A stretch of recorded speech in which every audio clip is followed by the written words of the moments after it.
Ryan Quirk is a student of psychology and spirituality and a self-published author. Early in his youth, Ryan found that neither his school system nor the priests of the church that he attended had the answers to the questions that perplexed him. And he has therefore been engaged in an earnest search for deeper and richer forms of practical wisdom. I've known Ryan for a couple of years now, that Yogananda, Baba Ram Das, and other teachers, both East and West, both contemporary and ancient, have played an important role in that search. And as is noted in the flyer for this talk, Ryan's foremost concern is to share his best understanding in an accessible way, especially with persons his own age or younger, where he sees the needs are most pressing and pertinent and poignant. Ryan is also a very talented hockey player and coach. He's also been he's been a guest on a sports science podcast, a radio podcast, off and on for the last couple of years, from what I understand. Because he has his interest in hockey and self-transformation, self-improvement has included trying to plumb the depths of the intricacies of exercise science and the dynamics of peak athletic performance. And I can also add that Ryan is a very intuitive and perceptive individual and full of many compassionate insights. So Ryan will speak for roughly an hour or so. It's flexible, and then we'll have time for questions. Because this is a live event, please try to avoid passing in front of the camera. And please join me in welcoming Ryan Quirk.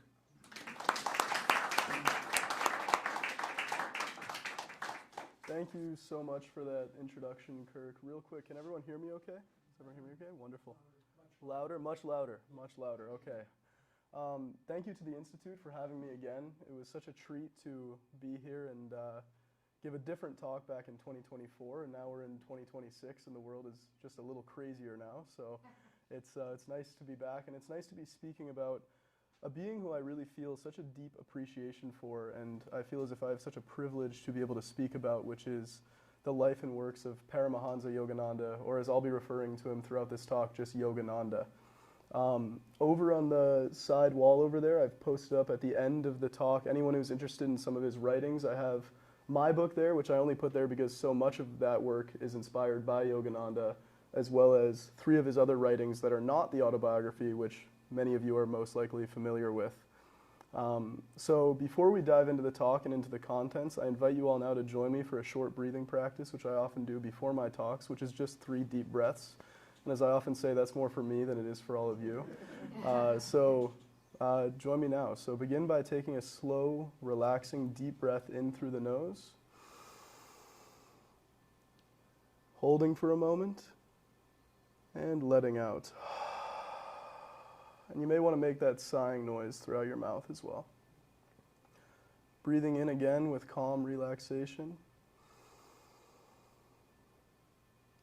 And breathing out. And one more time, and as we breathe in this final time, really try to soften and relax your body, your jaw, your shoulders, your neck, anything that might feel tense. So breathing in one final time. And breathing out. All right, let us begin. Kirk, thank you again for the wonderful introduction. For those of you who don't know me, hi, my name is Ryan Quirk. I'm a 21-year-old student of psychology at the City College, and I'm extremely excited to be here with all of you today.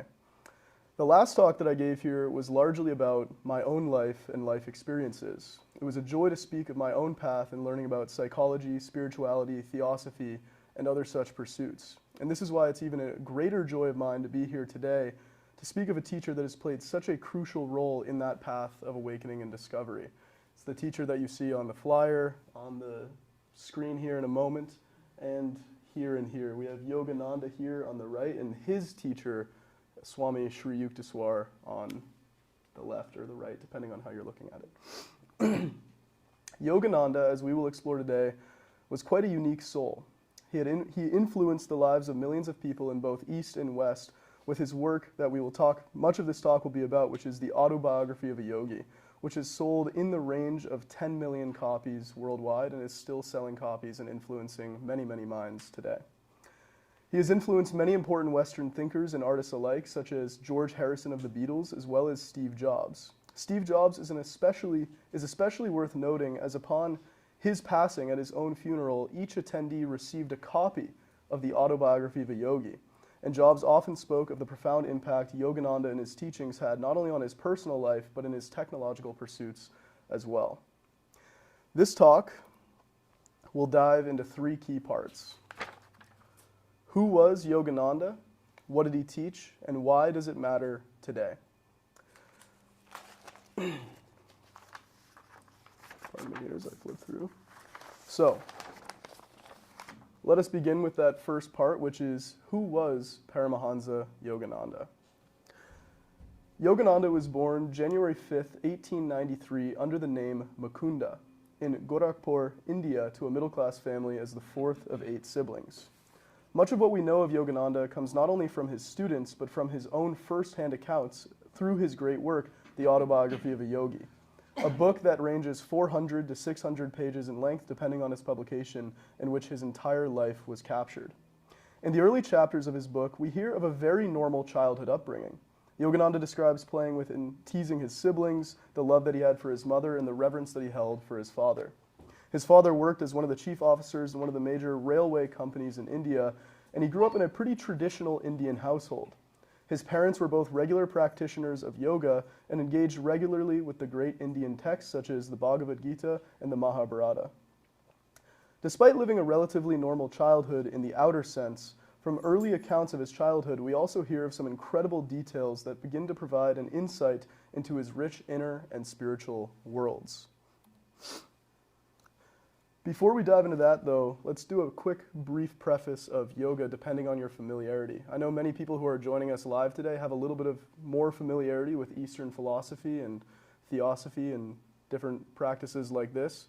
However, for those who may be watching on live stream or on YouTube and don't have much familiarity with yoga or the philosophy of yoga, it's not often what we think of in the West. When we hear the word yoga, we might think of someone wearing Lululemon pants or going to a yoga class or contorting their body into odd and difficult poses that I certainly can't go into myself.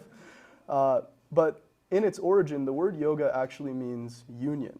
A yogi, as described, the autobiography of a yogi, is one who seeks or has attained to union with life. Now, whatever you choose to call that is up to you, whether you want to call that God, life, the universe, Brahman, Atman, whatever you want to call it. A yogi is one who seeks greater and greater union with life.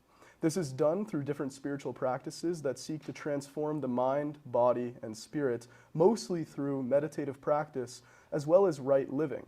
It is based on the core understanding that fundamentally who we are is not our ever-changing thoughts and feelings, not our body, which grows old and ages, but an eternal soul, a spark of that eternal source of all life and all love.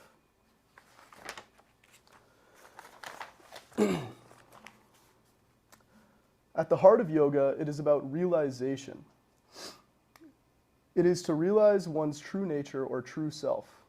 The yogis describe this true nature by different names. Some call it the self, the soul. Some title it by the title Sat Chit Ananda, which is translated into English as existence, consciousness, and bliss, or other times described as truth, beingness, and love. It is this level of consciousness that the yogis seek to awaken through spiritual practice and right living. And what Yogananda describes is the core idea at the heart of every major religion in the world. And that is something we'll be exploring together as well, which is Yogananda taught that every religion has a common basis, and that common basis is love and the true nature of who we are, which is love. The yogis taught that, like a lotus flower, we hold this nature within us already at this moment. But for many of us, it lies dormant, unrealized, and is not yet fully blossomed. So now that we've had a little preface on yoga, let's go into the early childhood of Yogananda. Yogananda, for a lack of a better term, was a spiritual savant. We have those beings who are mathematical savants who can do math that I can't do at 21 years old when they're 4 years old or 5 years old or 6 years old. We have musical savants, athletic savants, people who are extraordinarily gifted in a given arena of life at a very early age to the point where it almost seems impossible.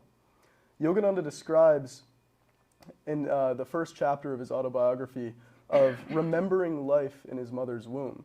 At the age of 3 or 4, he was already accounting to his parents details of past lives in which he was a yogi amidst the Himalayan mountains. To the Western mind, even the first few pages of the autobiography are already a consciousness-expanding account of the nature of reality and the universe, accounts that often challenge our traditional materialistic and dogmatic views of the nature of reality, something we will dive much deeper into as we continue on.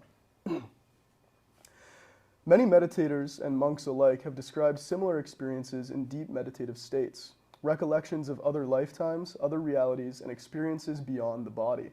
What is so unique, however, is not just these accounts and their vivid details, but how young Yogananda was able to recount this. This uniqueness carried on through his childhood and teenage years. Yogananda details in his book that at just 11 years old, he attempted to rebel against his parents' wishes and run away to the Himalayas to find a spiritual master. Many of us can share the common experience of being kids or teens and having that idea of wanting to run away from home, but most of us do not seek to run away to the Himalayas. This led to an early desire and seeking for what in India is called a guru. Now in the West we have different types of gurus. Most of them are not gurus, but the original translation of what the word guru actually meant is dispeller of darkness or bringer of light. A guru, as opposed to a normal teacher that we might have, is someone who doesn't just teach from the outside in, but from the inside out. There's someone who, upon meeting you, can already read and understand the depths of your soul and your beingness, and as the yogis would describe it, your karmic path and your karmic blueprint.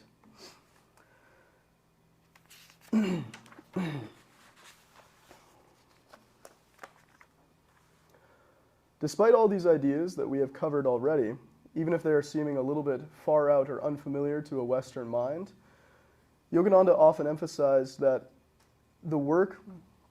in his work, that all men and women are equal in the eyes of the universal life. He describes experiences throughout his teenage years and childhood where, despite this spiritual kind of savant aspect and quality that he carried, where he had a very normal childhood and teenage years otherwise. He describes doing poorly on tests, trying to get out of homework, fighting with his siblings, and forming friendships and relationships.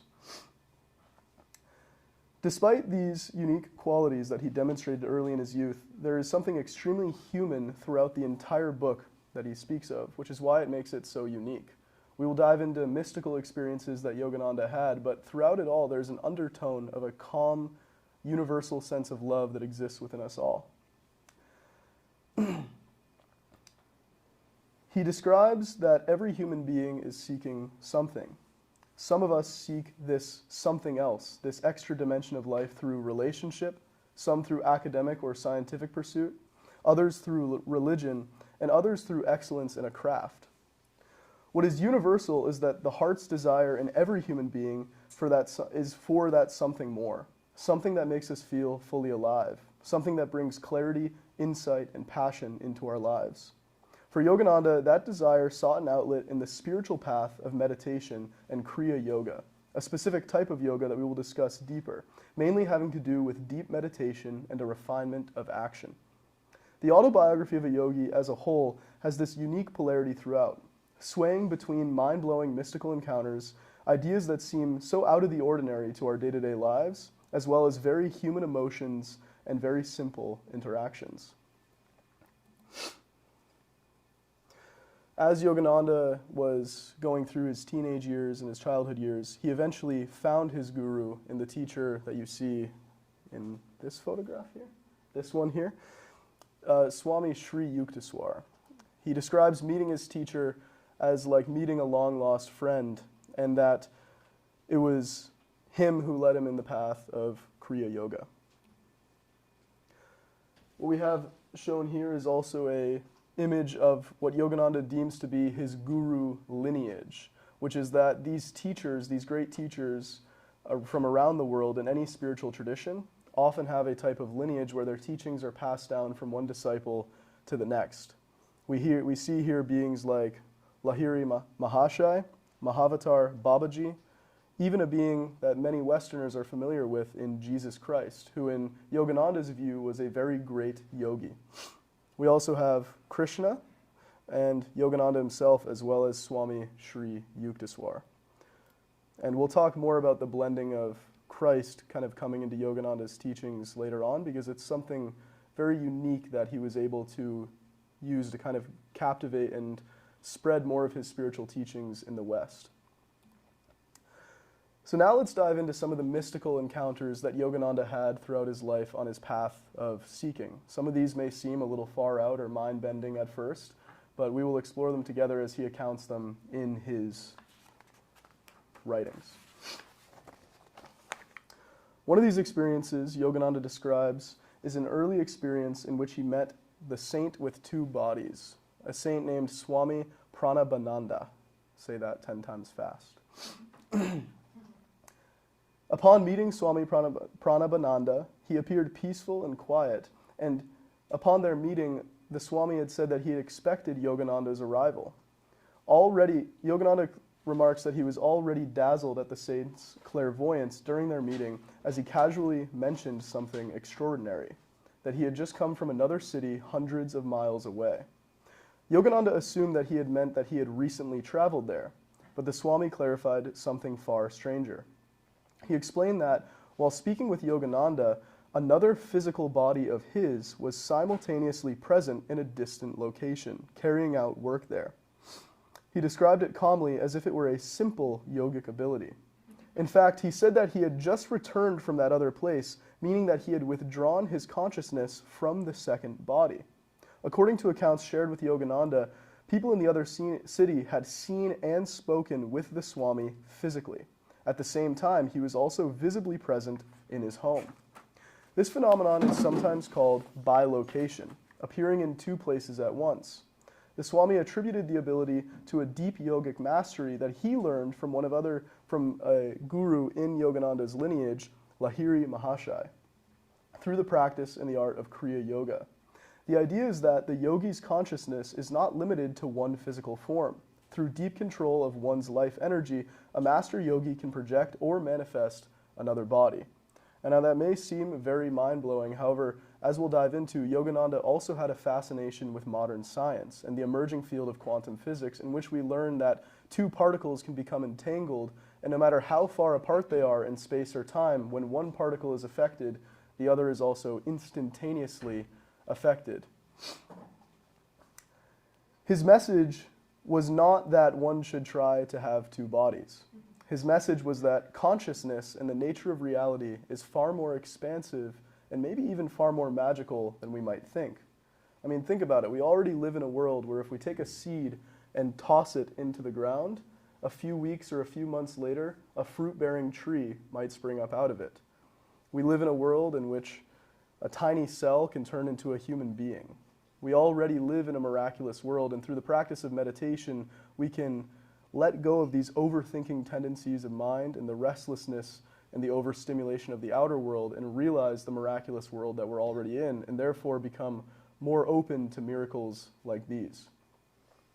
There are numerous accounts of stories like this in the autobiography. Stories of saints levitating, manifesting objects out of thin air, clairvoyance, even resurrection of souls into deceased bodies. Yogananda also describes an encounter in which he met someone that he called the perfume saint, who could spontaneously manifest different scents and smells to any plant at all.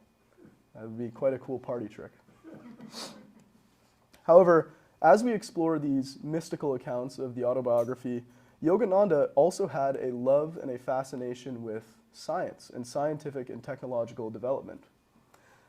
Throughout many of Yogananda's adventures, in which he traveled across India, America, and the world at large, he also spoke of atomic energy, neuroplasticity, and even quantum physics. And this is all the way back in the 1910s to 1920s. He delighted in the world of Einstein and other great minds who stated things like, and I quote, "Everything is energy and that's all there is to it. Match the frequency of the reality you want and you cannot help but get that reality. It can be no other way. This is not philosophy, this is physics." That's something Einstein said. Or other quotes like, "It follows from the special theory of relativity that mass and energy are both but different manifestations of the same thing. That maybe there isn't such a difference between what we call physical dense matter and this greater energy, or even as Yogananda goes as far as to state, this greater consciousness that exists within and permeates all of creation." Einstein also emphasized and revered the mystery of life. He often said that imagination is more important than knowledge. Knowledge is limited and finite, whereas imagination encircles the world. He also stated that the most beautiful experience we can have is the mysterious. It is the fundamental emotion that stands at the cradle of true art and true science. Sadly, many scientists today have drawn such a sharp line between spirituality or metaphysical ideas and scientific ones. Einstein did not seem to share in that idea, and neither did Yogananda. He also stated that my religion consists of a humble admiration for the illimitable superior spirit that reveals itself in the slight details we are able to perceive with our frail and feeble mind. If I had the time to cover every extraordinary encounter Yogananda described in his works, this talk would be days long. However, with all of these mystical events described by him, he also lived a very grounded life, taking on teaching and different responsibilities in the world. Yogananda rejected traditional career paths to follow in the footsteps of his guru, and after high school he lived in his guru's hermitage and lived a rather monastic life. Yogananda often described early desires to leave the world behind to go meditate and to be free of societal responsibility. But something that makes his teachings unique is he did quite the opposite. His guru told him that we as humans have a responsibility to the well-being of other souls, and whatever our work may be, we must perform our dharma joyously. Yogananda did many, many great things in the world that helped many, many people, one of which is he founded a school for the youth in India called the School of Life, in which he taught young students not only academic ideas like math, science, philosophy, things like that, but also practices like meditation, being kind to others, opening the heart, and other ideas like this. He also eventually received the vision and made the trek to go to Boston, which is my hometown, and make his way to America, in which he gave his first talk titled The Science of Religion, which was addressed to the International Congress of Religious Liberals. I think I have a photo of this here. You'll see Yogananda. It's kind of hard to pick him out. Just kidding, it's not at all. He's right there in the middle. And this was back in the 1920s, in which in America there was still a lot of segregation, a lot of racism, and many of these people had never seen a brown-skinned Indian or monk before. And we see him there addressing these people, and addressing, as you can see in this kind of bottom photo here, large crowds of individuals who he was able to captivate in a language that was not his first language. In fact, as he describes, he was instructed by his guru, his teacher, to give this talk in front of this large hall of people, and for the first 10 minutes, he had nothing to say because he couldn't speak English. He then described that it was then that he heard a voice resounding in his consciousness and in his mind and in his heart, which was his guru's voice, which said, "Speak, I will help you." And so then he gave an hour-long lecture about the unity of all religion in perfect English and befriended all of the Americans there in Boston, which is quite cool and quite wonderful. His School of Life still is in operation today. I don't know if it's under a different title, but it is since expanded. I believe he started with only about 15 or 20 students, and it's since expanded to encompass multiple different towns, and even helping with helping out the local communities in India with different charities and medical support and things like that. And I believe in the book he described that his school had reached about 3,000 students. And then, upon coming to America and coming to the East, he began giving lectures all across America. And it must have been quite an interesting experience for those early 1900s Americans to see this very small, kind of interesting looking Indian monk coming around and talking about the unity of all religion, or as his first talk was called, the science of religion, which was quite a new concept and quite a new idea. Yogananda fundamentally taught the unity of all religions as different ways of expressing the fundamental unity of God, or the universal life which manifests through all of us. He also often spoke of the blending of East and West. He often spoke of how the East often lacked materially and technological development, whereas the West lacked greatly in spiritual and psychological health and well-being.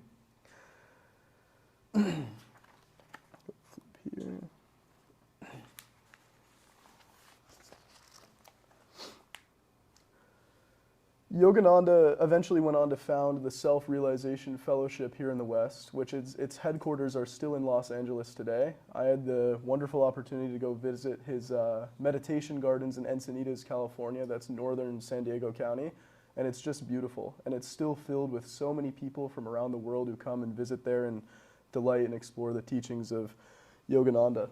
And I particularly love these images here, in which we see Yogananda out of his typical monk robes, and he's in a kind of more Western-looking attire with a little puppy dog in his pocket. And we see him also meditating with a Western businessman who eventually went on to join Yogananda in the monastic order and be one of the early leaders of the Self-Realization Fellowship after Yogananda's passing.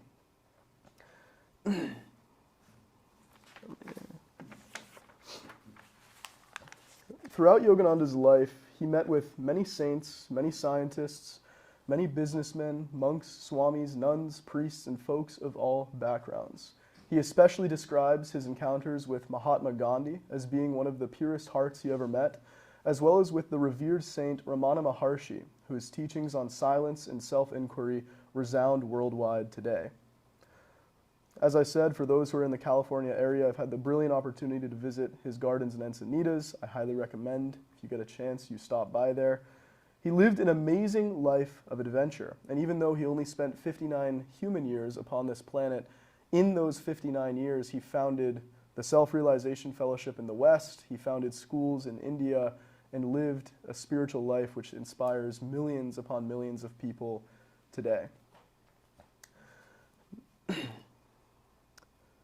After traveling around the entire world, writing multiple books, giving countless lectures for over 30 years all across America, he eventually left his body in a yogic term that is called Maha Samadhi, which means the conscious ability to exit one's physical body.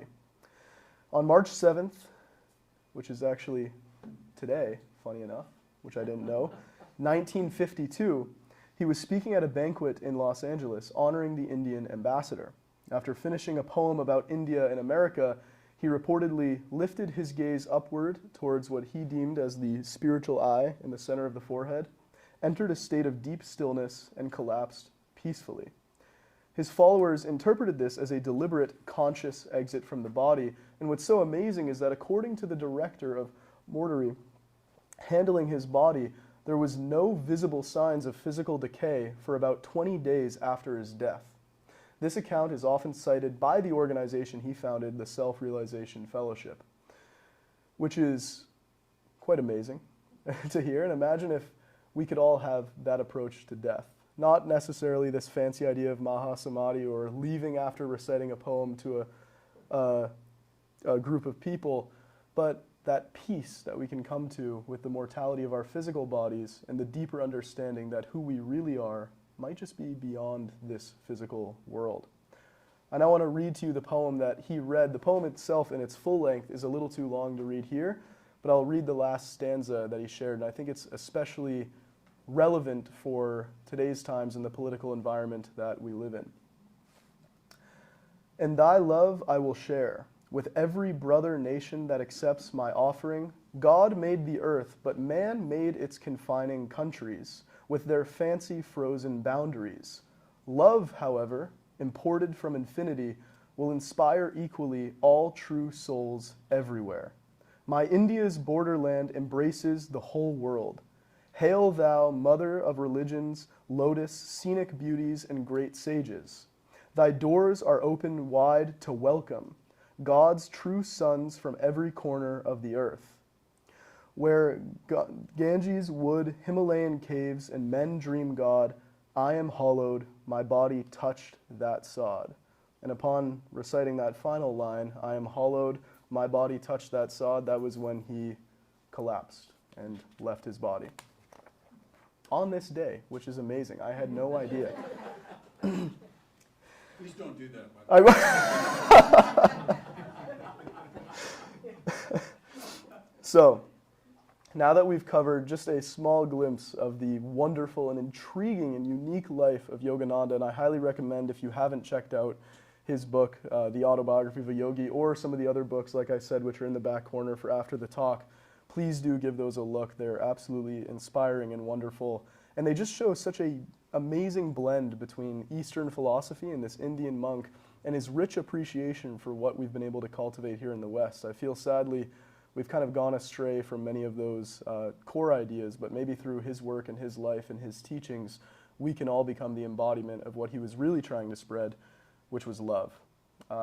He has so many other amazing stories in there as well of his travels across the world, his encounters with other monks and beings. It's just an amazing account, and so I highly recommend you read it. However, now that we've covered a little bit more about his life, let us dive into his core teachings a little bit more directly. His first core teaching is that man experiences a threefold suffering: physical disease, mental unhappiness, and spiritual ignorance, and that if one were to eliminate these, you would essentially eliminate suffering. He taught that through right understanding and right action, one could essentially eliminate this suffering. When we speak of eliminating suffering, we are not talking about the eliminating of challenges that help us grow, help us evolve, which is different from the idea of suffering, which is what happens when we resist those challenges or are ignorant to our true nature. Much of the overcoming of this threefold suffering, as Yogananda would describe it, comes down to one word: practice. Just as we must practice an instrument to get better at it, Yogananda saw the human mind and body as instruments of the soul. Much of this practice involved meditation, specifically, as he describes it, twice daily meditation, once in the morning upon waking and once in the evening before retiring to sleep. He also described any form of prayer or devotion which feels right to you. This could simply be a prayer towards higher ideals like universal brotherhood, love, compassion. It also could be to a saint or a sage that calls you, or just to a higher ideal of kindness. As the Dalai Lama would say, my only religion is kindness. This meditation that he describes involves quieting the mind and body through concentration on the spiritual or energetic eye in the center of the forehead, which essentially trains one to cease being distracted by intrusive thoughts and feelings until that point in which one can access their own inner calmness, or as he called it, the kingdom of heaven within. Jesus described also, if thine eye be single, thy whole body shall be full of light, which was one quote that Yogananda described as one of his favorites. And after I had read the autobiography of Matthew McConaughey, the actor, he said is his favorite quote from the Bible as well. If thine eye be single, thy whole body shall be full of light. Yogananda saw that by practicing calmness amidst the storms of life through meditation and devotion to higher ideals, one could access more deeply their intuition and innate wisdom, which would lead them through life joyously. Yogananda spoke of regular time reading great works, silence spent in nature, and meditating on ideals such as love, charity, and a sense of universal brotherhood and sisterhood with all beings. He taught us to aspire to those masters of wisdom and compassion who have come before us, beings like Jesus Christ, Buddha, Krishna, and other sages and saints. He said that regardless of religion, he would daily bow to saints and beings who practice compassion of all religions and all spiritual practices, further emphasizing this unity of not to look at the surface level differences between our religious or spiritual practices or pursuits, or the surface level differences between us, whether that be gender, skin color, background, economic class, but to instead see the underlying unity of love that unites us all. He also spoke of simple grounded techniques, such as caring for the physical body. Yogananda often preached a vegetarian diet, or at the very least, more conscious consumption of what it is that you are putting into your body, whether you are, that is, consuming the energies of other people in conversation, food, water, whatever it is, to make sure that what you're bringing into yourself, into your life, is of a vibration of love. He also spoke of right action as a key part of practice, including upholding the morals of Buddha, Christ, and Patanjali, morals such as nonviolence, charity, and other such similar ideas. He taught to be kind and compassionate towards all beings and learning to love and forgive even one's enemies. He also spoke of upholding one's responsibilities and often spoke of courage and being of great character. Whether one is a parent, a student, a worker in the world, that when one takes these acts, it is not the acts themselves, but how we perform them that make them spiritual and make a difference on the world. That you can be equally as spiritual as Yogananda or any other great being just by being a loving friend or a loving parent. A core part of Yogananda's message was the unity of all religions and all souls, that we should appreciate the unique diversity of all cultures and backgrounds, but fundamentally see that we are all the children of God, and all seek love and happiness, and should strive to give love freely to all. In the words of that great sage Ramana Maharshi, love is verily the heart of all religions. Your own self-realization is the greatest service you can render the world. We see, especially in times like these, so much conflict between religions, so much conflict between nations, even conflict between men and women, older and younger generations, and more. Yogananda taught us to see past these differences and appreciate the surface-level uniqueness each of us carry while revering the underlying unity. He also spoke that God, or the universal life, whatever you want to call it, could be metaphorically conceived in many different forms, such as the Heavenly Father or Divine Mother, but in truth was what we would refer to as that all-pervading consciousness, or as he said, pure light or energy. We hear many religions and even scientists speaking of a unifying picture of reality, a reality of light, energy, vibration, and consciousness. In the Bible it says, "And God said, let there be light." Yogananda himself said, "All is love, all is joy, all is light." In different Hindu and yogic scriptures, it says, "If the radiance of 1,000 suns were to burst forth at once from the sky, that would be like the splendor of the mighty one." He said that we can worship God through these forms or simply feel this more intuitive connection to that great silent intelligence behind the nature of the cosmos. He often spoke at the core of his teachings that you didn't have to have any type of special background in yogic philosophy or Eastern philosophy. That truly, if you wish to follow in the footsteps of his teachings, you simply had to have a desire for happiness and well-being for yourself and happiness and well-being for others. He taught that every human being desires happiness, peace, joy, and love. He also taught that this was possible through regular practice, as we have just described. As I spoke about in my last talk, when I was 15, I was trying to figure out ways to get happy. And so I first wrote a list of all the things that I thought would make me happy. I wrote a new car, more money, a girlfriend, things like this. And funny enough, I actually achieved my list. In that year, between 15 and 16, I got a new car. I somehow got a girlfriend. And all these other things. And at the end of it, I still wasn't happy. That doesn't mean to say I didn't appreciate those things, but that the happiness that I was seeking wasn't outside of myself. In other words, as Tony Robbins often says, who's a more kind of modern, even businessy teacher, but I think he's so wise as well, he says, it's not what we get that makes us happy, but who we become in the process.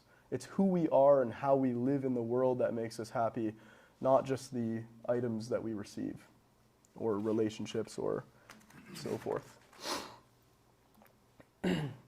Now I would like to describe one of Yogananda's most captivating experiences, one of my favorites, which is Yogananda's experience of cosmic consciousness. And it's something that is extremely hard to conceive with the mind, although I do have a few photos here of what look like some kind of meditative altered states of consciousness. So let's dive into that. For a moment.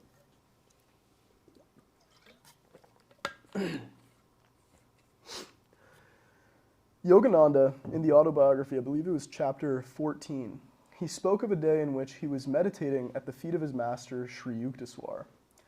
His master then summoned him forth and told him, "You cannot find God if you are meditating like that." Yogananda describes that that day he was frustrated, restless in his mind, restless in his thoughts, and restless in his body.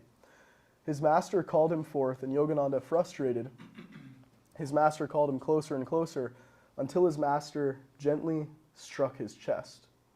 To Yogananda's surprise, he felt his body become immovably stiff and his breath ceased. All motion of his body ceased, and he felt himself as a soul, and his mind expanding beyond the confines of his physical body. He described not just seeing through two physical eyes, but having a panoramic gaze in which his consciousness began to inflate like a balloon. First, from above, he perceived he and his guru's bodies. Then he perceived the entire hermitage and the city streets below him, the passing people, animals, and activities on the grounds below. He noted that everything was vibrating like quick motion pictures in movies. He then described perceiving everything as having the quality of or being light or energy, as Einstein often described this unity between matter and energy. It was then that he experienced his consciousness really inflate.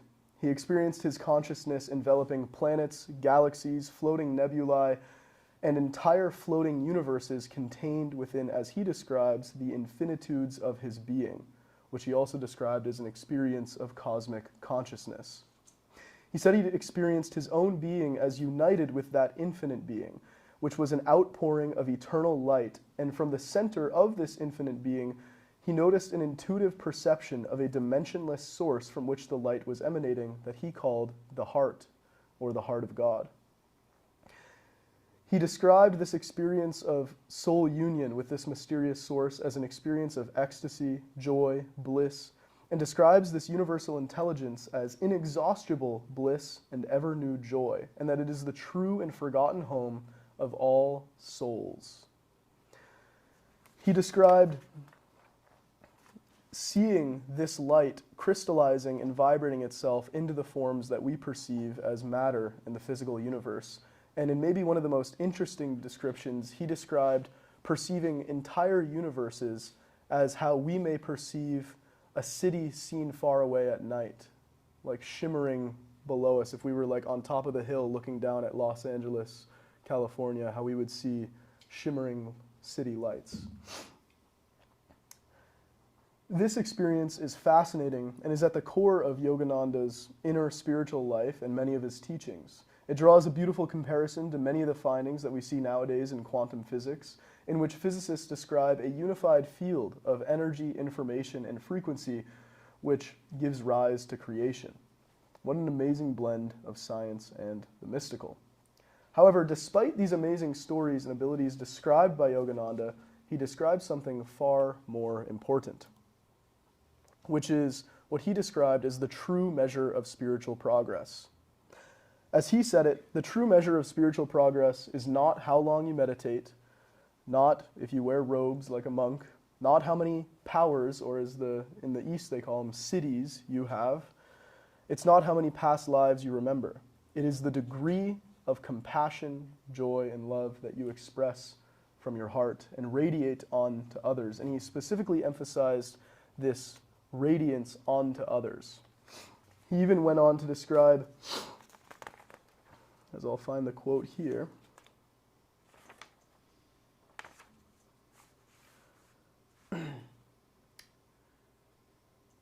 I'll describe a few quotes here because I have a couple of them.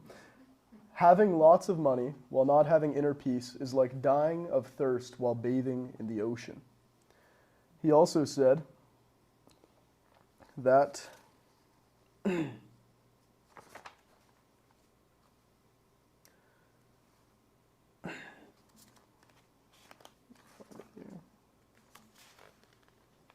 the goal of yoga science is to calm the mind that without distortion we may hear the infallible counsel of that inner voice.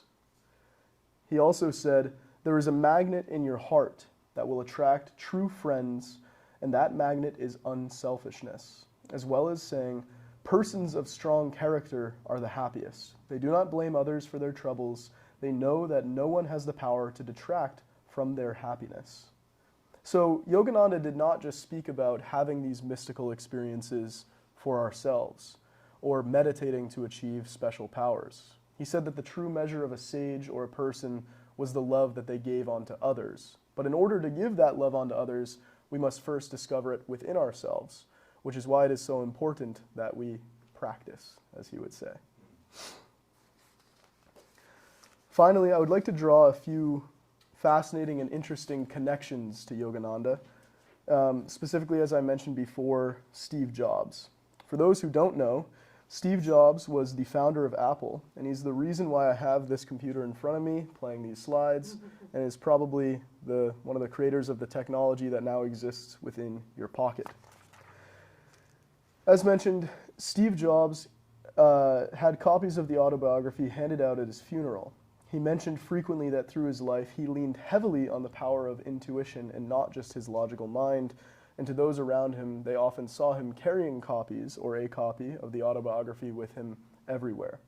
He even went so far as to say that he would reread it every single year, and it's like 600 pages, so that's a lot. Steve Jobs often mentioned that our time here on earth is short, and there is no reason not to live in accordance with our authentic callings. Jobs was a regular practitioner of meditation and equates the practice with removing many inner blocks and awakening much of his inspiration for the technology that we now all use today. Again, he said how he reread the Autobiography every year, and on his deathbed, his final words were, "Oh wow, oh wow, oh wow." Hopefully it was Yogananda who was inspiring those comments. There was also the likes of George Harrison of the Beatles, who is regularly seen with a copy of the Autobiography of a Yogi. His approach, more musical rather than technological, also accredits deep meditation and spiritual practice for the enhancing of his creative capacity, and a type of loosening effect on his own ego to allow inspiration and musical ability to flow more freely. Yogananda also regularly sung the praises of Mahatma Gandhi and had many encounters with the great yogi. They often spoke together of nonviolence and involvement in the world while still living a rich inner and spiritually devoted life.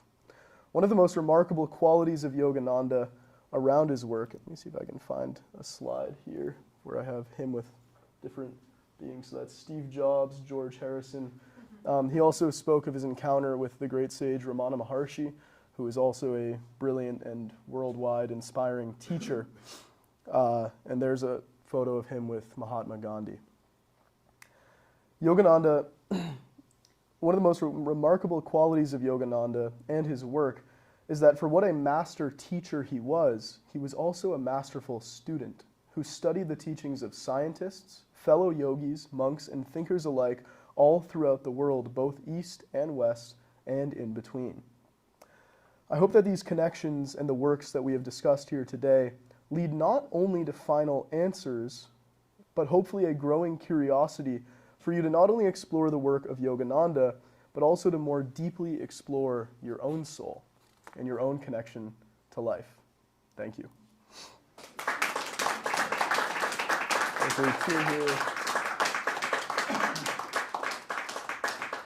And here's a photo of me and my wonderful roommate who's in attendance at Yogananda's gardens. It's not the best photo here. It was a bit of a cloudy day, but we were there and it was wonderful.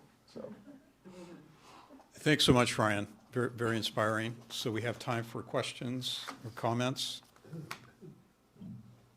Yes.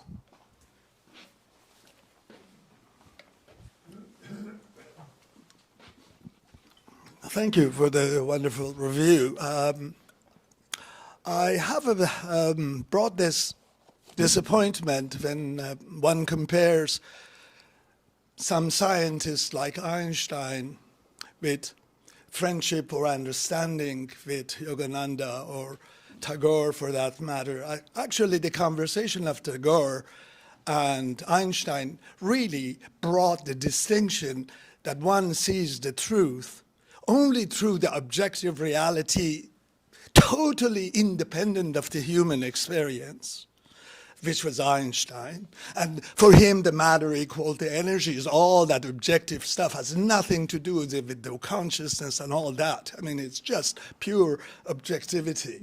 And versus Tagore, for example, as well as, the Yogananda, that sees the human experience and consciousness as the absolute part of the truth, and love, and, they are inseparable. So I have really difficulty when Einstein and the group that he brought from Europe, they go to Roosevelt and says, let's build a bomb. And, and it wasn't just for destroying Germany. No, they were fighting for getting who is going to get ahead to have the patent for bomb. Yes, the question is that please don't mix the people who were involved with Manhattan problem and destroying the modern AI weapons and all the people who are now part of the industry of the complex with pure human like Yogananda and Tagore, please. I don't know if that's a question, but I will respond, which is I appreciate your passion because it's true, and I actually think Yogananda would have had a very similar response, which is there were these incredible minds and these incredible scientists from around the world who were helping with technological development and societal development, and yet it was through ignorance that so many of these scientists have built technologies that have caused so much harm. And so I think what Yogananda was pointing to was not the outcome-based results that have caused harm to other beings, but the integrative understanding that through living a rich inner and spiritual and moral life, as well as the understanding of science, we can begin to get closer and closer to blending the two so that we can create amazing technology that doesn't hurt or harm the world, but that builds the world. And that's the objective of the mind, that whatever I do is not going to harm anyone. That is my principal value. I have a couple of questions, Ryan, if I may, and then we'll go to Russ. I see Russ raising his hand.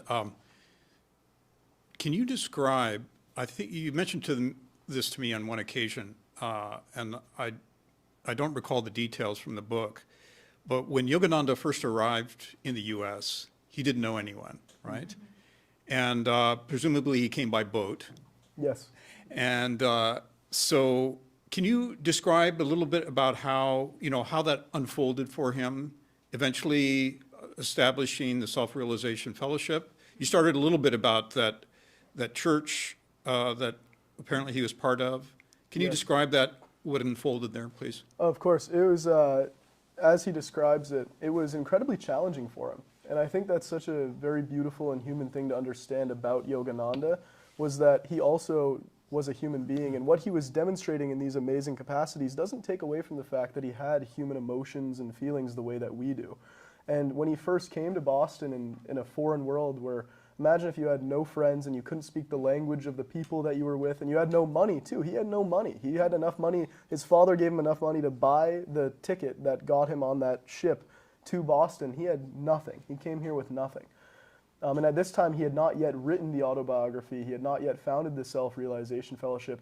He left his whole world behind, and he loved his world back in India. He loved the school that he founded, his master, his teacher, the children that he worked with and everything. And so it was extremely difficult. The difference, though, is, as we kind of described, he drew a very distinct line between going through a challenge and suffering, and that we could go through challenges in our lives head on with courage and fearlessness and with even inner calmness and pull from these intuitive capacities and qualities within our soul, which is what he did, or we can choose to suffer through the challenges of our lives. And so Yogananda persevered, and he was able to learn the English language. He eventually started to give these lectures around the US, going around everywhere, and he even describes an experience in which he had no money and he had attracted just one follower. So there was just one man who followed him around, and he was freaking out. He was like, Yogananda, we have no money. Where are we going to get our next meal?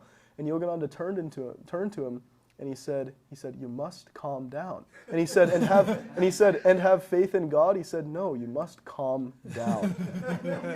So Yogananda often spoke of faith in God and these other more spiritual or even sometimes religious ideas, but he also spoke of common sense, which is to relax. A lot of times our own minds make the problems in our lives seem much larger and more unsolvable. And amazingly, what happened is later that day, a woman who was in attendance of Yogananda's, one of his first lectures, I don't know if it was his first, but one of his first lectures, approached Yogananda and handed him $10,000, which in the 1920s is a lot of money. Hopefully I'm getting that right. It might have been 1,000, but it was a lot of money back in the 1920s. And it just goes to show you that the universe that we live in is intelligent. It keeps the solar systems aligned, the laws of nature functioning. It's what allows us to grow and plants to grow. It's just this amazing system. And Yogananda always lived in accordance with that system, and he trusted in it. And that eventually allowed him to do what he needed to do. And as he often described, if you have an intention or an inspiration that's truly coming from your heart, the support will come. Whether that's to start a school or a charity or a foundation or anything you wish to do, that support will be brought to you. And so he went on for many, many years, traveling by train around the United States and giving these lectures. And not everyone received him openly. There were times when he went into the deep south where there was plots to kill him. People who were, racist and didn't like him there were plots to kill him. But he continued on, and he kept lecturing. And then eventually it was when he got to California that he had this inner soul vision or this intuition to found the Self-Realization Fellowship, which has continued to inspire millions of people today. So to answer your question shortly, he dealt with many, many challenges, but he didn't let those challenges stop this kind of unstoppability he had within his soul. So thank you so much, Ryan, for sharing so many beautiful ideas. You'll be happy to know that Elvis Presley was also a fan of Yogananda and gave the book to his friends as well. So, now you mentioned in your presentation about practice, discipline, meditation, I think something called Kriya Yoga, Kriya meditation.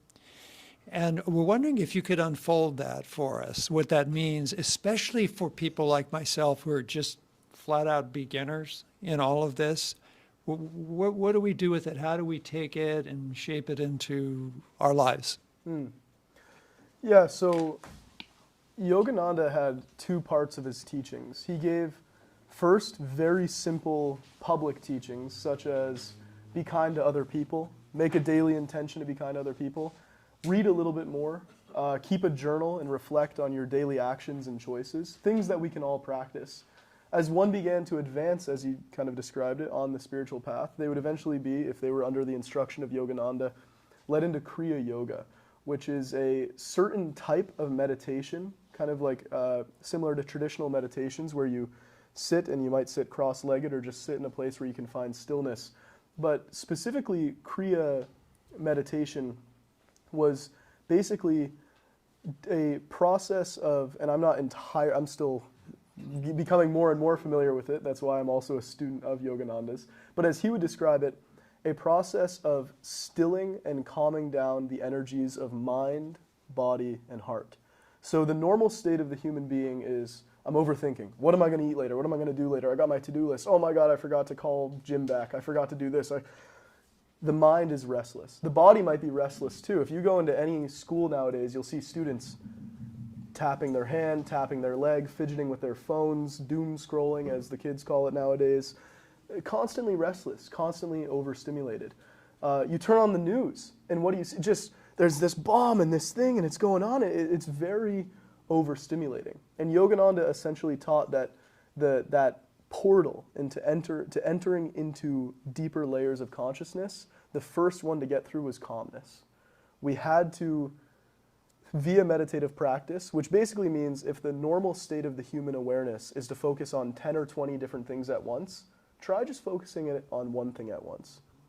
So if you sit in meditation, you'll kind of, be there sitting like this, and what am I going to eat later? What am I going to do? And you bring it back. And you go, okay, no. I'm just going to focus on the breath. Or as Yogananda taught, the spiritual eye. I'm just going to bring my sense of awareness to this place in my forehead. And I'm going to sit there and, oh my God, I stink, I forgot to shower. Oh. And you bring it back. And you bring it back, and you keep bringing it back again and again and again. And at first, what you'll notice is just this calmness. And you're not so sucked into the drama of day-to-day life.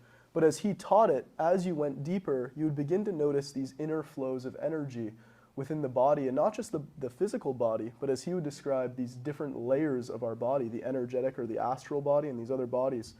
And not to force anything or to do anything, with these things, but just to continue to go on witnessing and noticing. And you'd eventually find that when the energy is not so lost in this restlessness, it begins to flow more openly. And that flow of spirit or energy is that flow of what we call love or peace or joy or inspiration. And if you think of it as like a river, the river of most human beings' energy has giant boulders in front of it. It has angers, resentments, negative beliefs, conditionings, things like this. But that through the practice of meditation, we could kind of gently go in and say, oh, I can remove that boulder. And the energy would start to flow more. Now, the actual practice of Kriya Yoga, as he kind of went deeper, also involved Hatha Yoga, which was opening and stretching the physical body to prepare it to sit deeper in meditation. Some different breathing practices, which may or may not be for everybody. But as he described it, the goal of all yoga science is to calm the mind to hear the soul's intuition. So I think whether or not you decide to explore more deeply the nuanced and more detailed stuff of Kriya Yoga, the goal of yoga in general and what he was teaching is quiet down, calm it all down. Because when you calm it down, you're open, you're receptive, the energy can flow, and you can hear that inner voice that's always telling you what to do. So, yes. Ryan, Yes. really enjoyed your presentation. Thank you. At one point you were talking about, food, but I think you also mentioned something about the invisible, burden of our presence upon other people. Maybe not burden, maybe a blessing. But somehow I think it was related to intake, outtake. You were relating it to food, I think. But anyway, can you explain that more, please? Yes. It's probably related to what you were just talking Yes, about. thank you for your comment there. Every day we feed our physical bodies, unless you're doing some type of fasting or new diet or something, we feed our physical bodies with food. And depending on the quality of food, you'll notice that after you eat something, you'll notice three things. One is you feel neutral, no change in energy. One is you feel really bad and sick and not great, or you feel really good. But that we don't just consume physical food for the nourishment of our cells, but we also consume mental food. We turn on the news and we see certain things and we feel awful inside, we feel terrible. Or we talk with someone and they're emitting a vibration of fear and they're speaking about fearful things and we feel bad. Or have you had the experience of maybe it's with a friend or a parent or a sibling and you go around them, maybe you've had a kind of a bad day and you go around them and it feels like, whoa, I feel so peaceful and so relaxed. I feel so in love right now, so calm. And so Yogananda taught that through discernment and through reflection, we could refine not only what we're consuming physically, but what we're consuming energetically, what we're consuming in conversation with others, and also not what we're just consuming, what we're putting out. If we have something negative to say, maybe let's reel that back in and say something positive instead.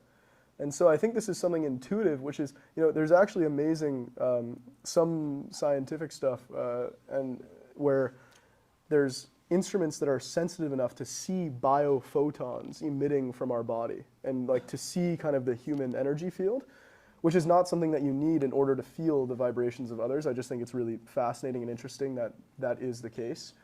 However, everyone has had the experience of saying, oh, I just got really bad vibes from that person, or I just got really good vibes. So whether you take a spiritual approach or a scientific approach or just a vibes approach, trying to engage with the things that create that state of peace, joy, calmness, even courage within us, and trying to avoid those things that create deflation, fear, negativity within us is kind of what Yogananda was referring to. Thank you for your question. Well, thank you for your talk. It was very interesting.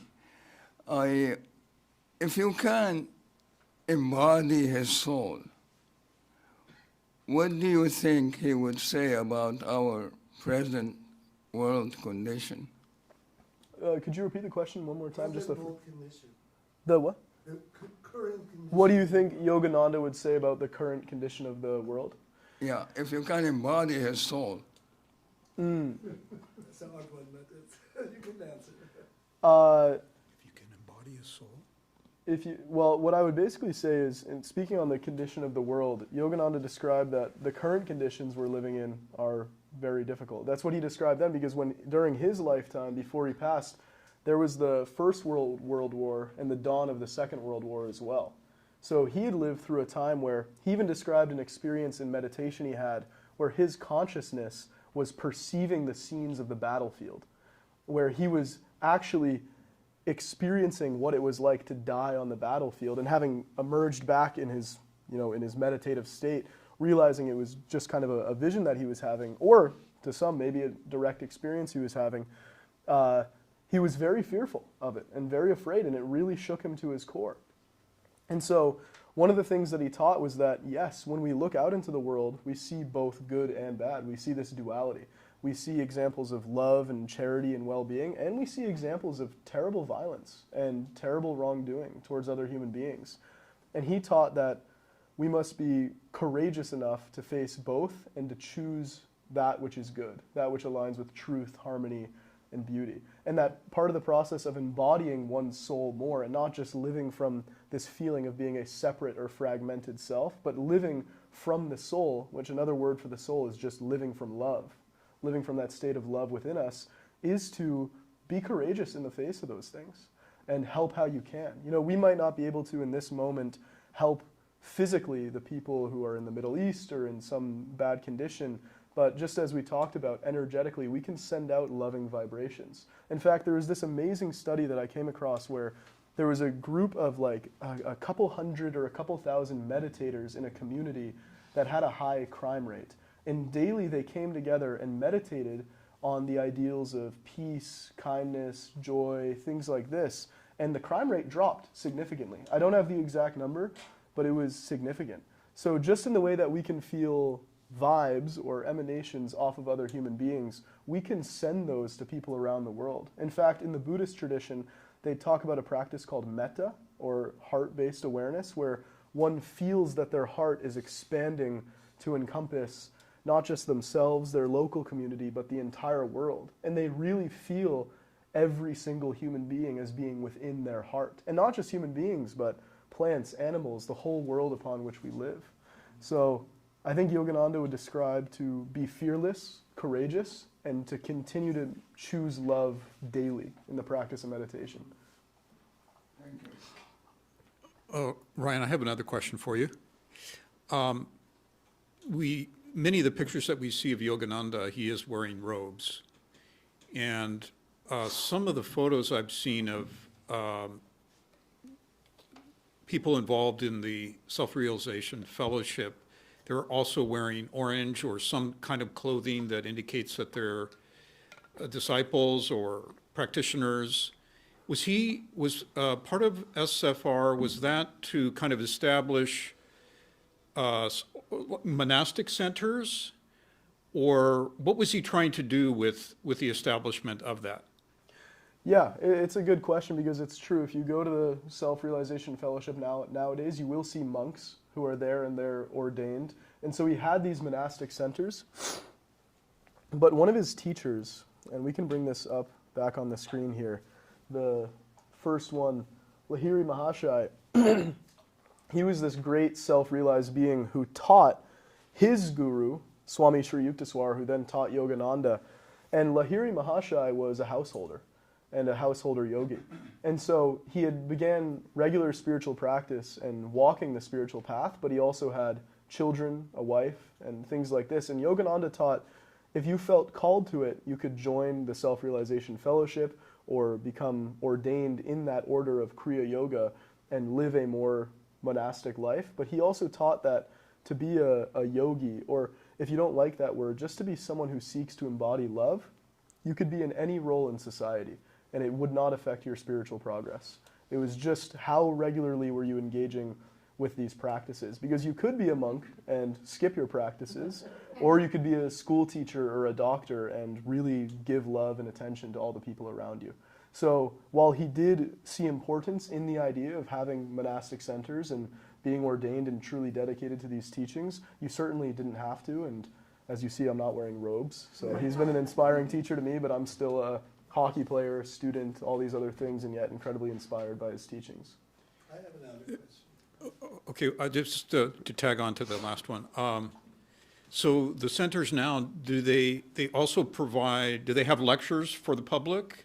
And what other things do they do? What other practices besides yoga do they engage in?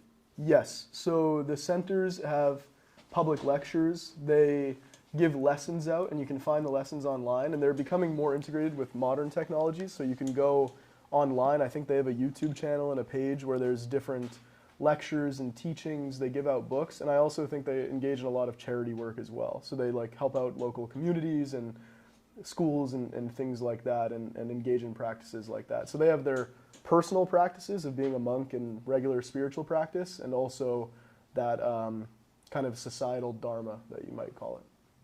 Thank you. Dan has a question. Yeah. I'll make 3 points and you can respond to them. One, you mentioned in relation to Einstein, energy, mass, and then you connect with light and love. So the first question then is, we all like energy. Do you think, what would you say the yogi would say about if we want to gain more energy? Do we gain more energy when we are concerned with others, compassionate, loving to others? That's, And if we want to lose energy,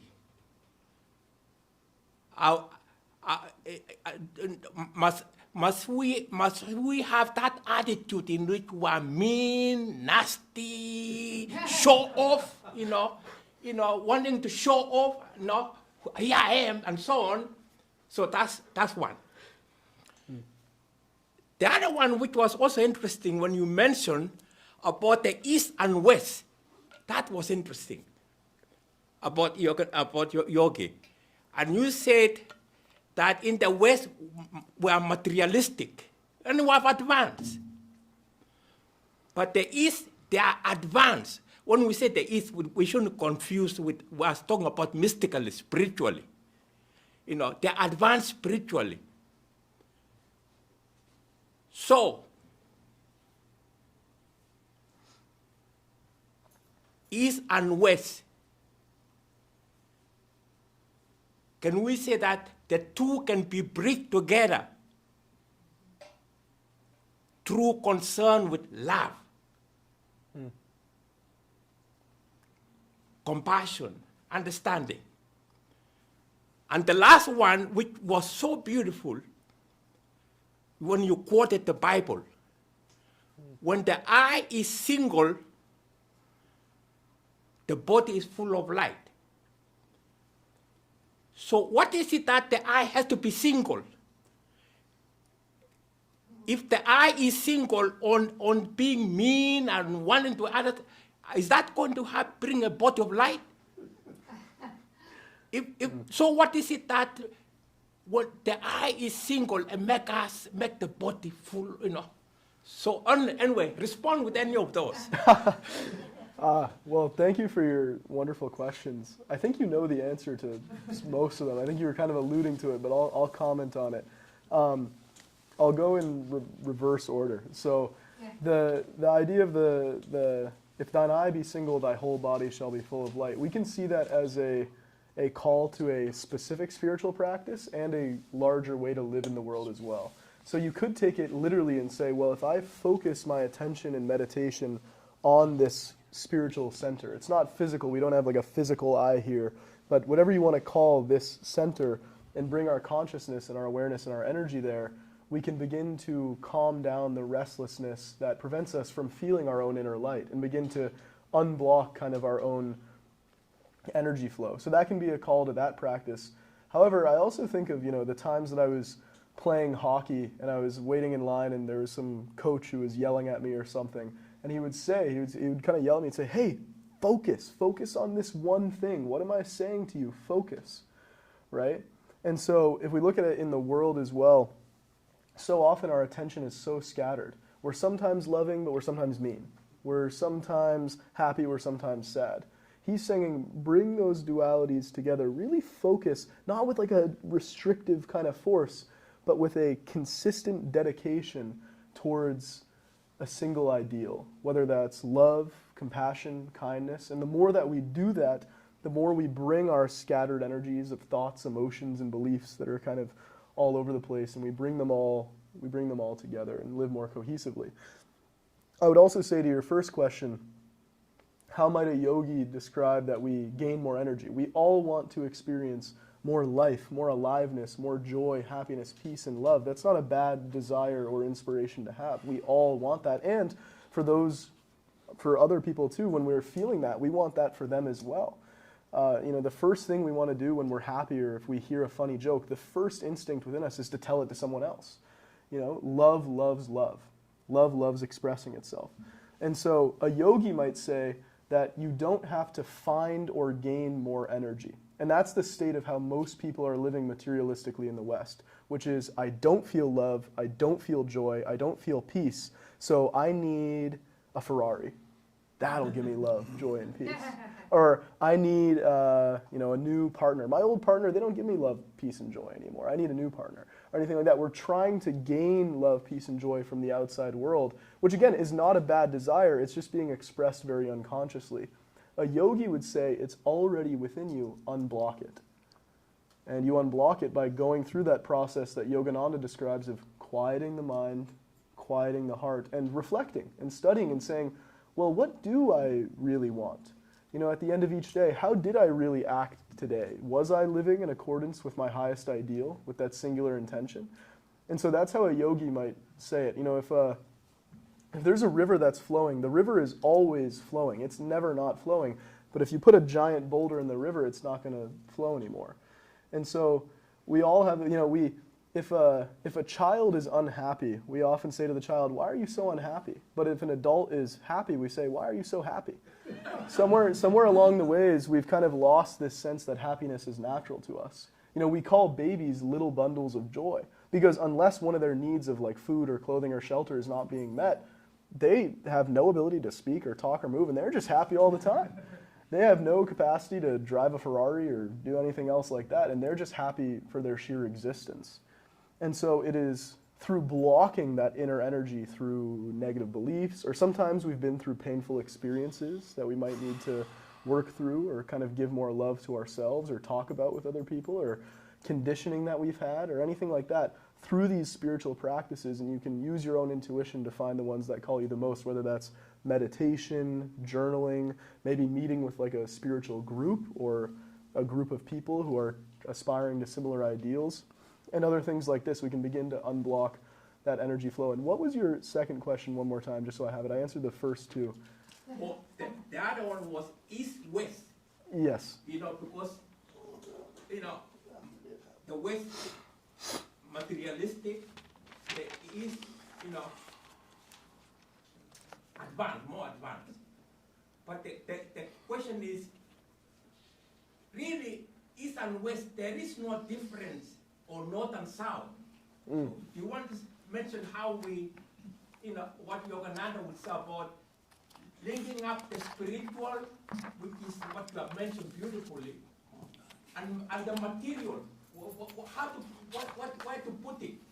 Yes. I think he described it best in his poem, which I have here, which was his final poem he gave before leaving his body. And I'll reread it here really quick because I think it answers your question beautifully. And thy love I will share with every brother nation that accepts my offering.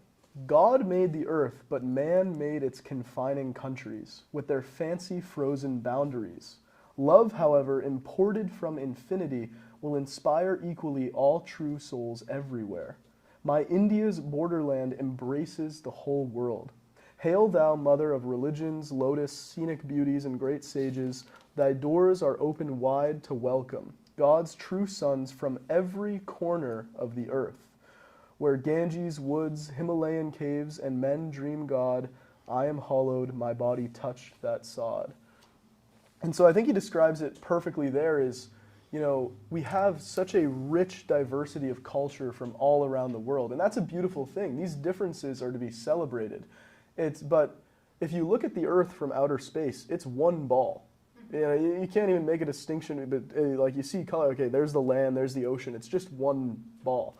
But we make these very set distinctions of this is the United States, and this is Canada, and this is Mexico, and here's India, and it's all separated. And now for different, you know, governmental systems or things like that, that might be necessary on a surface level, but he's saying to see through that. And I think you described it perfectly. Love is the way that we do that. And it's not about speaking poorly about the West or the East. It's looking at what has each done right and done well.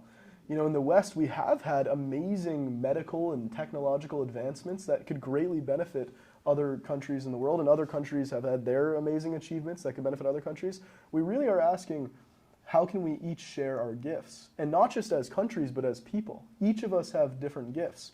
You know, my brother is just an amazing guitar player. And my other brother is amazing with numbers and math, and I'm bad at both of those things. I'm really bad with numbers, and I'm really bad at math. But I'm not focusing on that so much. I'm saying, like, wow, look at these amazing gifts that they get to share with me, and hopefully I can find some gifts to share with them as well. You know, so I think that's really what we're looking at, because Yogananda did not dislike the West. He noted that there were many people kind of living in a state of ignorance or a sense of too much materiality and stuff like that, but he also mentions seeing the different national parks and the beauties of the West and meeting wonderful people from all corners of the United States that he just adored. And so what he saw was, let's take the best qualities and let's blend them and share them and commune in that state of love.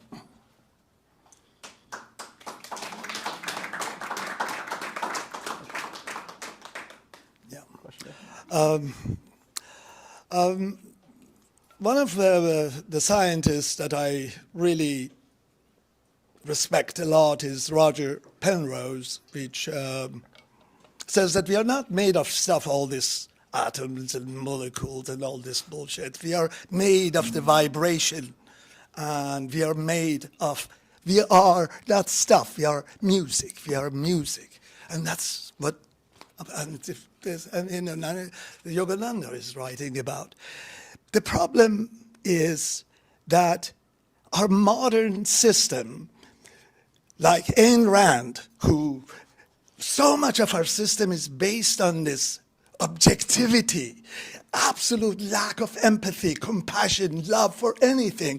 And von Hayek, which becomes the master of our economic system, that maximizing individual and regard anything to do with the communism or socialism as evil. And so if you were anti-war, you're communist, you're Marxist, this and that. And we're doing the same thing now.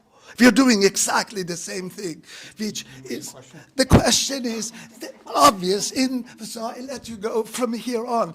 I am half Iranian, and I am brought by Rumi, by Hafiz, by Sadi. What Rumi says is the universe is made of the atoms who are dancing as long as we are not looking at it with evil, exploitive eyes. They keep on dancing. But the system of exploitation is different than the system of having the mind for creativity, for exploration, without abuse. The abuse is the problem. I agree.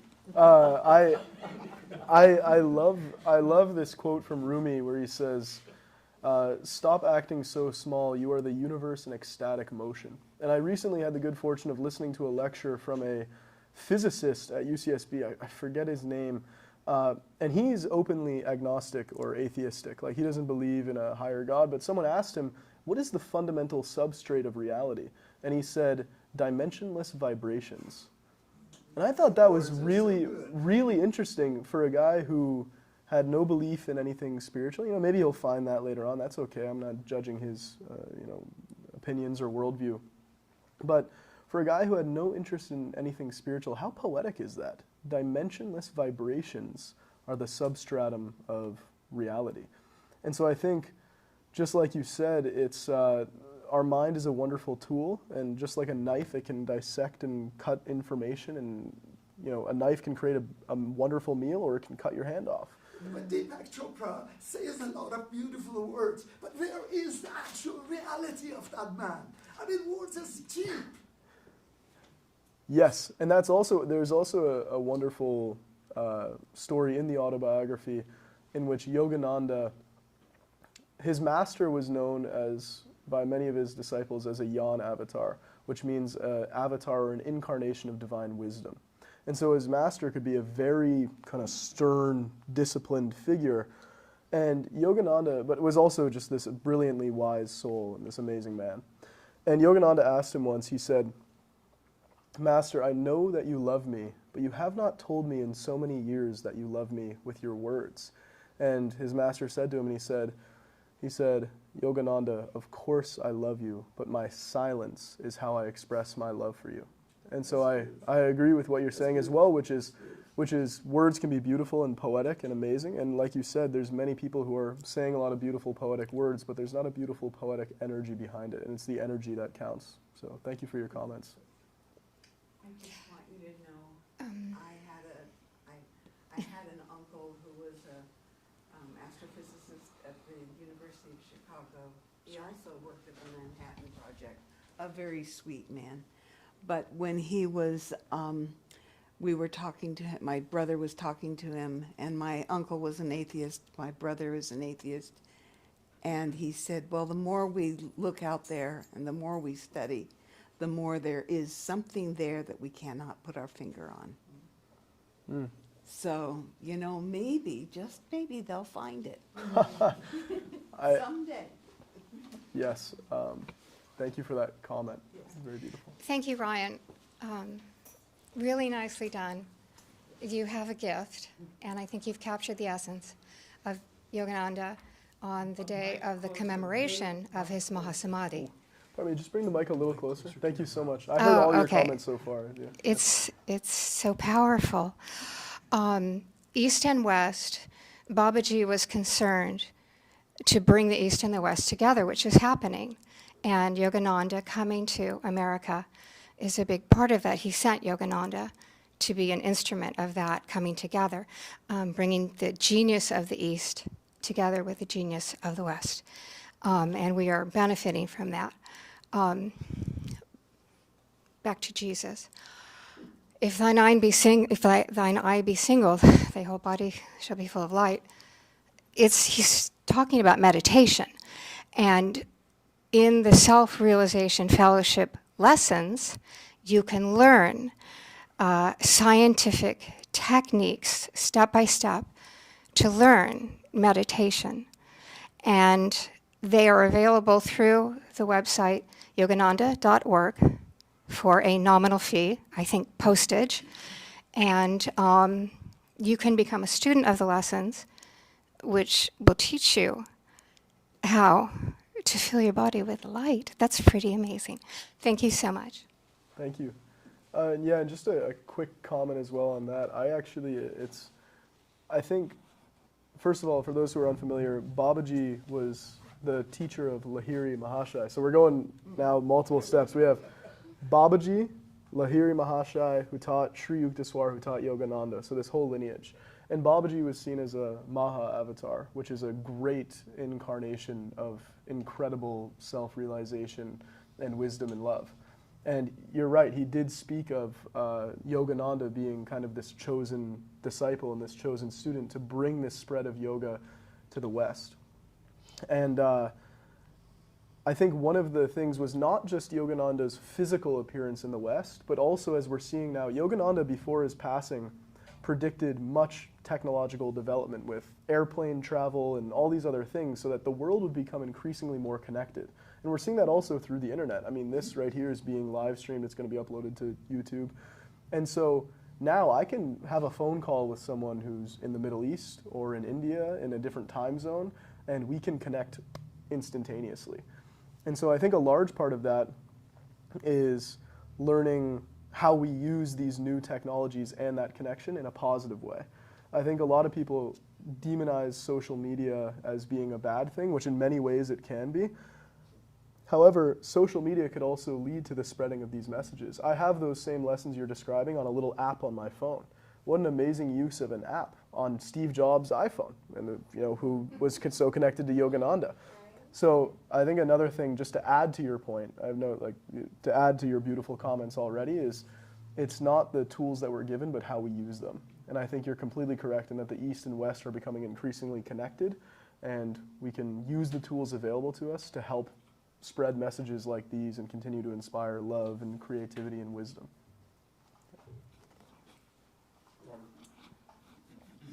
Yeah, thanks again, Ryan.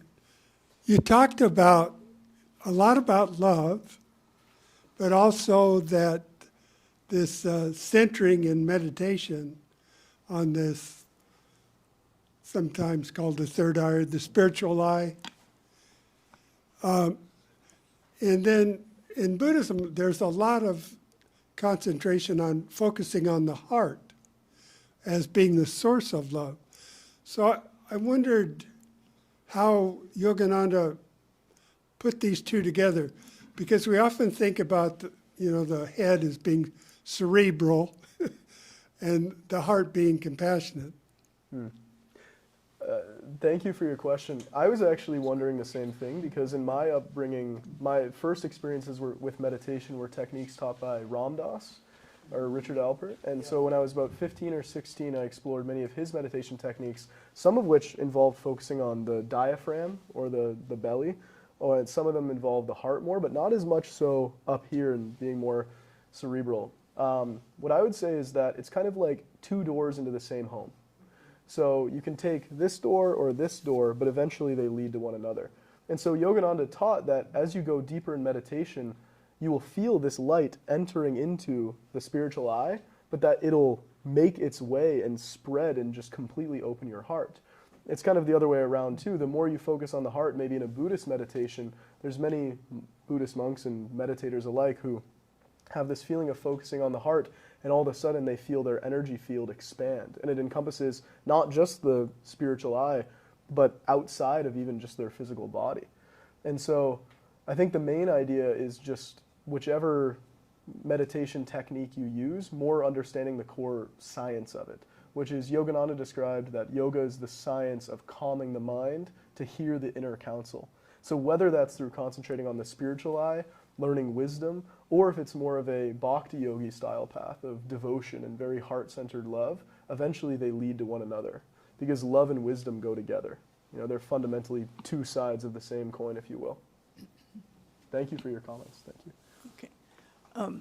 Thank you so much, Ryan. This has been just so rich with so many great ideas, and your caring for everyone is so obvious. But I wanted to ask you, I know you're very sensitive to young people, and I was wondering if you can say what, from your perspective, young people need nowadays. Thank you for that beautiful question. I was actually recently, in preparing for this talk, I was on a walk around my neighborhood, and I always listen. I have my headphones on usually most of the time, but I swear I'm not just completely distracted and tuned out. I was listening to the Autobiography of Yogi, and I was listening to the chapter, I believe it's around chapter 30, where he describes founding his yoga school for the youth. And so Yogananda and his teachings were incredibly centered around the youth and the younger generations and their development. And I have another amazing teacher of meditation for mine. He's been an amazing teacher, a professor of mine at the City College named Spencer Sherman. And he taught my positive psychology class, and I go to he has adult ed classes that are free, open to the public, every Friday from 10 a.m. to noon at the Santa Barbara City College Schott campus. And he said that in past years, because he's been teaching for a long time, I think he's like 80 years old. You wouldn't know it though, he's a super young looking guy. In his previous years, he would teach meditation, and a lot of the students would kind of get it right away. They would sit there, close and calm down. He said nowadays his incoming like college freshmen that he teaches are so scared that and so anxious and rigid that they can't even close their eyes. So he had to devise a new method of meditation to help ease their anxiety, which began with the eyes open. Because just the idea of going into their inner world was so terrifying. Now, that's not like I don't want to paint like a negative picture, but I think becoming more aware of the fact that there are so many young people struggling with anxiety and depression, and that's what my whole first talk that I gave here back in 2024 centered around, which was, you know, what it was like to be a young person living in this generation. And so, fundamentally, I think the teachings apply to older and younger generations alike. However, they are especially powerful, I think, today in helping the younger generations, something that the modern day school systems and modern day kind of psychiatric institutions, I think they have the right intentions, they just haven't been very successful, because we're seeing an increase in usage of different medications, reliance on drugs, things like that, to try to treat these underlying mental health and sometimes physical health issues. And I think Yogananda's teachings, to give you an analogy, the teachings of modern day school systems in psychiatry are trying to cut the weeds down in a garden instead of pulling them out by the root. They want to make sure the kids are just barely calm enough to sit still in classes and to not just run amok. Whereas Yogananda and his methods of meditation would teach that from the inside out, you can remove all these seeds of negative beliefs, feeling poorly about yourself or about others, and you can retrain your mind. He even spoke of neuroplasticity, that meditation, this is back in the 1920s or 30s, changed your brain cells, which we now know is true and verified through the science of neuroplasticity. We didn't even know that back then. And so for young people who are especially impressionable and malleable, I mean, imagine if we had a generation of students who were taught meditation for 15 minutes a day, and they were taught to meditate on peace and love and compassion. What might their minds look like? You know, so I don't have all the answers, but I think some form of integration and reformation of the school and psychological systems that we have, especially in the West, into a more holistic approach, and kind of this idea of, you know, you really can heal yourself from the inside out. I think that's something Yogananda spoke about a lot. You don't just have to cope with these symptoms of anxiety and depression. You can really, it takes some work, it takes some practice, and he didn't say it was an easy journey, but you can really rid yourself of those things for good. And so I think just that understanding is the first step and so powerful. Its integration needs to come through embodiment within all of us. I think as Rumi said, he said, yesterday I was clever, so I wanted to change the world, but today I am wise, so I'm changing myself first. So it's first up to the parents, the teachers, the people who are influencing the young people to say, how can I be I can't help teach this kid to be a loving human being if I'm not a loving human being. How can I teach this kid to be calm if I'm anxious all the time? You know, so it first starts within ourselves, and then we can gradually implement things that help the youth. Thank you so much for that question. That was a great answer, Ryan, another great answer. And it reminded me, your comments at the end there, of something the Dalai Lama said that we ran across some years ago, that he said that if we taught children to meditate, we would have a nonviolent revolution in our own time. Yeah. But I want to explore perhaps a kind of a difficult question, but I know it's something you've thought about. The description you gave, which was so intriguing, of Yogananda's experience of cosmic consciousness, where what we normally think of as human nature is integrating and synthesizing or uniting with what we would call cosmic nature. So there's this complete transcendence of being a separate entity, separate human being, separate from God, separate from nature. All of those things are transcended. And we get this idea in many traditions, right? The microcosm, we say an individual human being is a microcosm of the macrocosm, being the cosmos as a whole, and that unity can be experienced. So I was just wondering if you could maybe say a few more things about what Yogananda has to say about that kind of critical breakthrough where you pass beyond that sense of being separate from all things. There must be stages involved and so on. Yes. Well, it's a very, very beautiful question. And I think it's difficult to conceive of that experience of cosmic consciousness, because that really wouldn't be like a first step, shall we say, in that process of dissolving separation. In fact, if you had that experience, you might come back and be like, whoa, that was a little much, you know. But in a different chapter of the autobiography, Yogananda was meeting with a scientist, and specifically this scientist was in the field of plant biology. And he did studies and experiments showing how when you spoke to plants and sent forth loving vibrations, that their rates of growth, their health and vitality changed. And so the first idea is to see that nature is a intelligent system that's filled with love and with compassion. I remember one of my earliest experiences in meditation. I was maybe 15 or 16 years old, and I had no idea how to meditate. I was sitting on a beach chair in my backyard in July. That was kind of just like this, and I didn't really know what to do. But I became more calm, and upon opening my eyes, I didn't have some experience of cosmic consciousness or anything, but I had this very deep perception that the trees were alive. And we know that intellectually. We know that the trees and the plants are alive, but because they don't move like we do, they don't express language like we do, we think that we're separate from them. But I had this feeling of like, and from that point forth, every time I go into nature, I feel far more at peace. And so before pursuing some great experience of cosmic consciousness, which Yogananda would say you can pursue, and like in your own timing and in your own pace, start with the local reality, the local world. You know, if you have plants at home, water them, speak to them. Anyone who's had a pet or an animal knows that there's an intelligence or a light within that creature that is absolutely loving. I mean, if you've had that experience of, when I used to live at your place, that local cat that I called Kit Kat, would always come up to me and started to live with me for those 2 years in which I had the good fortune of living in your cottage there. I think the first thing is to understand our connection through relationships locally, our relationship with the plants, with the animals.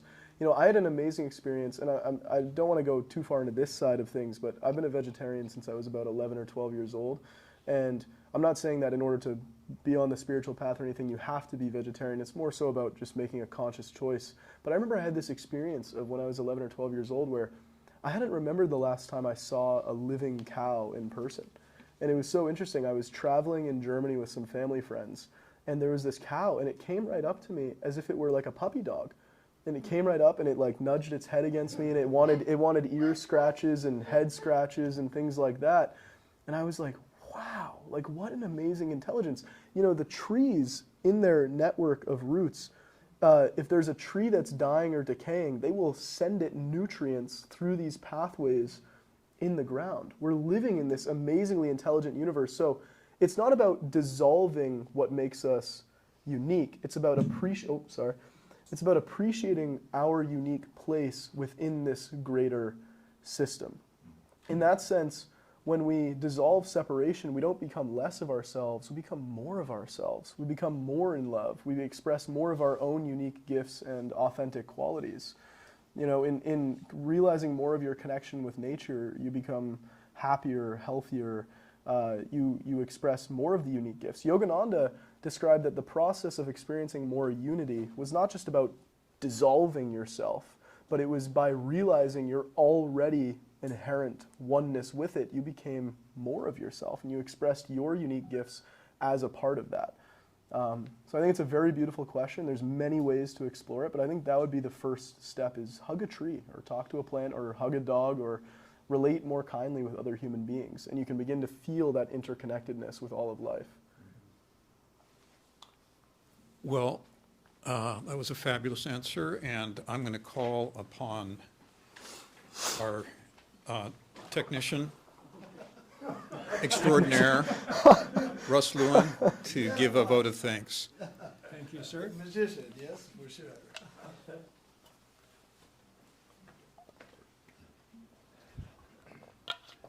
Well, thank you so much, Ryan, on behalf of the Institute. And boy, I don't feel like I've been at a lecture. I feel like we've had an experience, some kind of a deep experience. And early on, you showed us a picture of Yogananda with a little dog in his pocket, and I very much felt like that dog the whole afternoon, where it's like, huh? What? And it's like everything was like new, everything was like different. And instead of looking at the ground for little bits of food, I was kind of looking at the sky in my mind's eye. And we really appreciate that so much from you. Now, there were several ideas that I think typify not just Yogananda, but you. And you have tremendous fluid thinking and a very joyful affect, which reflects Yogananda's teachings. But the first thing that really struck me was your reverence for great teachers. And we really can't say enough about that because they represent the future of humanity. And we wish to learn, not just learn from them, but resonate with their teachings. And that's more than an intellectual thing. That's one of the themes we were able to express so well. This isn't just learning things from a page. This is integrating things into your very nature. And we appreciate that point. A second point had to do with the development of calmness. And you beautifully expressed the idea between suffering and challenges and how to deal with those. But it's a challenge for everybody, but one of the characteristics of Yogananda's teaching is the idea of non-forcefulness, a kind of gentleness, and the idea of cultivating this depth of calmness. Whereas in the West, when we have problems or challenges, we get more aggressive and more forceful. But in the world of the inner world, that's not effective, and perhaps even like the boulder that you mentioned in the river. So you taught us that we could, through calmness, direct the mind, calm the body, calm the psyche, and sort of like walk through a portal into a whole different world, whereas, as you put it, there were energy flows, and you became aware, and by the activation of intuition, could hear your inner voice. So this is just a tremendous discovery that you were able to effectively share with us.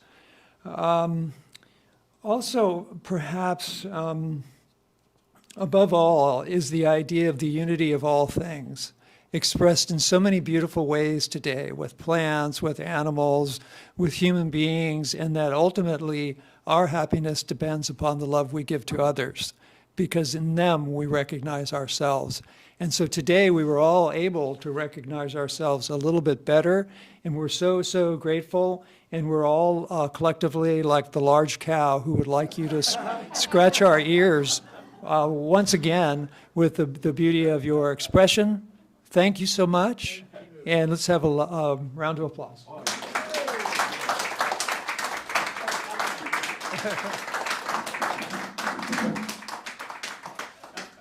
Thank you. The UC Santa Barbara Middle East Ensemble today at 7:30. If you can't come, at least tell your friends. Middle East, UC Santa Barbara at Leiden Hall, 7:30. Thank you.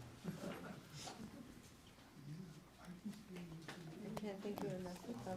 It's just been, can I help you?